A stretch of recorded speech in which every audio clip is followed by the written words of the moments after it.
Date Jagan declare చేయడు, Chandrababu declare చేయడు, కేసీఆర్, రేవంత్ రెడ్డి వీళ్ళు ఎవరు డిక్లేర్ చేయరు. ఎలక్షన్ కమిషన్ చేస్తుంది గవర్నమెంట్, అది రాజ్యాంగబద్ధంగా నడిచేది.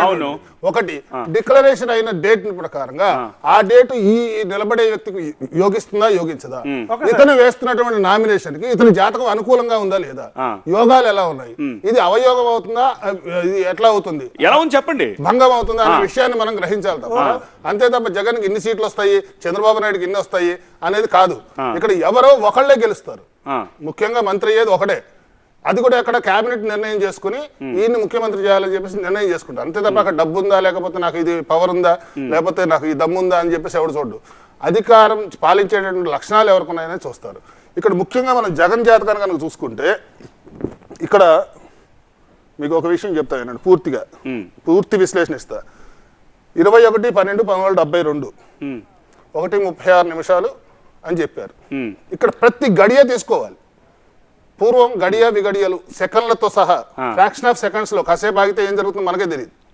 టక్కున భూమి కూలిపోవచ్చు, లేదా భూకంపం రావచ్చు, లేదా ప్రకృతి ఈ ప్రకంపాలు ఇవన్నీ వద్దు. చూడాలి, మోడీ జాతకం చూడాలి, కేసీఆర్ జాతకం చూడాలి, చాలా మంది జాతకాలు చూడాలి. నేను అనేది ఒకటే, మీరు పాయింట్ చెప్పట్లేదు. సమయం తక్కువ, ఇప్పుడు మీరు పాయింట్స్ రైజ్ చేశారు, అది చూడాలి కదా, ఇది చూడాలి కదా, ఇవన్నీ ఏంటి? జగన్ గారు పార్టీ ఆవిర్భావం జరిగిన దగ్గర నుంచి, ఆయన జాతకం దగ్గర నుంచి 1:36 చెప్తానండి. మాట చెప్పంటారా? లగ్నం కన్యా పార్టీ స్టార్ట్ చేసినప్పుడు ఇప్పుడు బాలేదు కాబట్టి ఆయన బాలేదని చెప్పండి. అదే చెప్తాను, పార్టీ చేసినప్పుడు ఇప్పుడు బాగుంది కాబట్టి ఆయన బాగుందని చెప్పండి. ఎక్స్ప్లెయిన్ చేయకండి, సామాజిక చెప్తున్నా ఎందుకు కావాలేదు, ఎందుకు కాలేదని రీజన్ వస్తున్నా. మీరు కరెక్ట్ గా చెప్పారు. ఇప్పుడు ఆయన పార్టీ స్టార్ట్ చేసినప్పుడు బాగుండొచ్చు, ఓకే, కానీ తన కాలపురుషుడి నిర్ణయం అనేది తన యొక్క జీవితం మీద ఎఫెక్ట్ అనేది ఉంటుంది, పార్టీ యొక్క ఎదుగుదల మీద కూడా ఎఫెక్ట్ ఉంటుంది. ఇప్పుడు మనం ఎంతో చరిత్ర కలిగినటువంటి పార్టీలు కూడా అంతర్భాగంలో జీవితం కనపడకుండా పోయినటువంటి దేశం ఇది. అలాంటి దేశంలో ఇప్పుడు జగన్ పార్టీ కూడా పరిస్థితి అనేది సమయాన్ని పట్టేసేసి మార్పులు అనేవి ఉంటాయి, దానికి గోచారం అనేది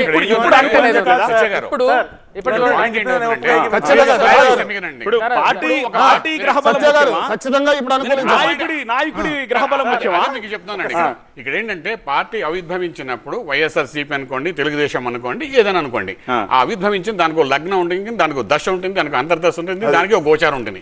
అది బలంగా ఉన్నప్పుడు ఏంటంటే పార్టీ ఎంతమంది క్యాడర్లో ఉన్నారో, అంటే ఎంతమంది ఎమ్మెల్యేలు ఉన్నారో ఆ బలం పెరుగుతుంది. ఇండివిజువల్ ఈయన జాతకం బాగుంటే ఈయన మంత్రి అయిపోతాడు.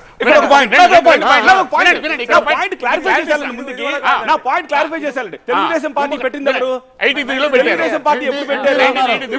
నాయకుడు ఎక్కడున్నాడు? నేను మాట్లాడుతున్నా ఆ లగ్నం గురించి మాట్లాడుతున్నా. ఆ సమయంలో ఉన్న బలం కంటిన్యూ అవుతుంది. ఎప్పుడో మీ తాతగారు పెట్టిన కంపెనీ ఇప్పుడు మనం రన్ చేయమా? చేస్తాం కదా, కోట్ల రన్ చేసి టాటా ఎప్పుడో పెట్టాడు కంపెనీ, ఈ రోజు రన్ చేయట్లేదా? వేల మంది కోట్ల మంది రన్ చేయట్లేదా? ఆయన ఉన్నా లేకపోతే రన్ చేస్తారు. అలాగేంటంటే తెలుగుదేశం పార్టీ ఎప్పుడైతే ఆరంభమైందో దానికి లగ్నం ఉంది, దానికి రస్తుంది. నేను ఆల్రెడీ లోడ్ చేసుకుని వచ్చాను. అలాగే వైఎస్ఆర్సీపీ పార్టీ మొదలైనప్పుడు దానికి లగ్నం, దానికి బలం ఉంటుంది. అలా ఉన్నప్పుడు ఏంటంటే అది చూడండి, అది బలంగా ఉంటే వినండి, క్లారిఫైయింగ్ యువర్ ఆన్సర్ క్వశ్చన్, అది బలంగా ఉంటే పార్టీ మొత్తం గెలిచేస్తుంది. కాబట్టి నేను మొత్తం ప్యానలిస్టులు అందరూ అభిప్రాయం కూడా తీసుకుంటాను. నాకు వన్ క్వశ్చన్ ఆన్సర్ కావాలి, ఒక్కొక్కరిది స్ట్రైట్ గా ఆన్సర్ చెప్పండి. నాకు బ్రేక్ కావాలి, ఎందుకంటే చంద్రబాబు జాతకాన్ని ఈ బ్రేక్ తర్వాత నేను విశ్లేషించదలుచుకున్నాను. నందిపట్ల వారు, జగన్ కి మళ్ళీ అధికార యోగం ఉందా లేదా? స్ట్రైట్ గా చెప్పండి నాకు ఆన్సర్.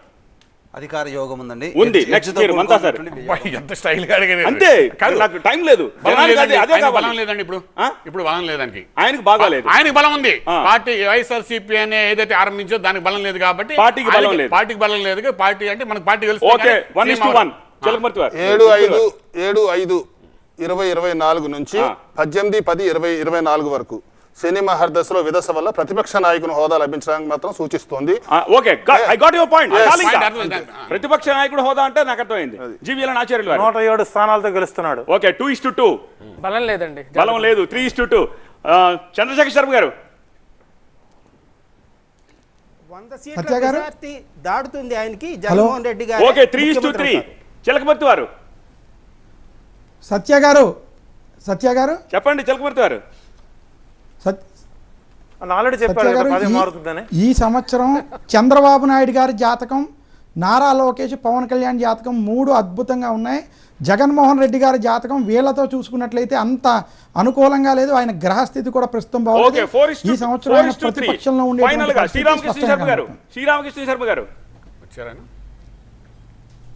నా వరకు అయితే చెప్తాను సత్య గారు. మీ దగ్గరకు వస్తాను, దయచేసి ఈ ఒక్క పాయింట్ చెప్పండి, తర్వాత వస్తాను మీ దగ్గర డీటెయిల్ గా మాట్లాడదాం మనం. ఈ ఒక్క పాయింట్ అంటే 103 సీట్లు వైసీపీ. ఓకే, 4:4. ఒకటి సత్య గారు చిన్న క్లారిటీ.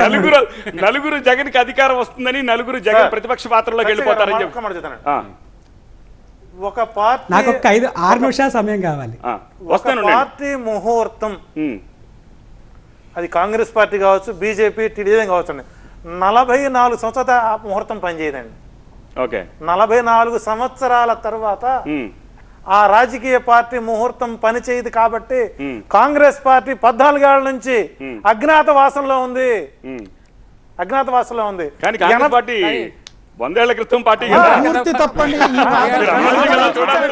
అందుకే ఐఎన్డిఏ పార్టీ పెట్టినారు, వాళ్ళు కూడా పెట్టారు. మళ్ళీ బాబు, ఆ ఉదయ కథ ఉంది. 82లో గాంధీ, టీడీపీ పార్టీ ఇందిరా కాంగ్రెస్ ఉంది, భారీ పార్టీ పేరు ఓకే ఓకే ఓకే, నాకు ఒక పాయింట్ అర్థమైంది.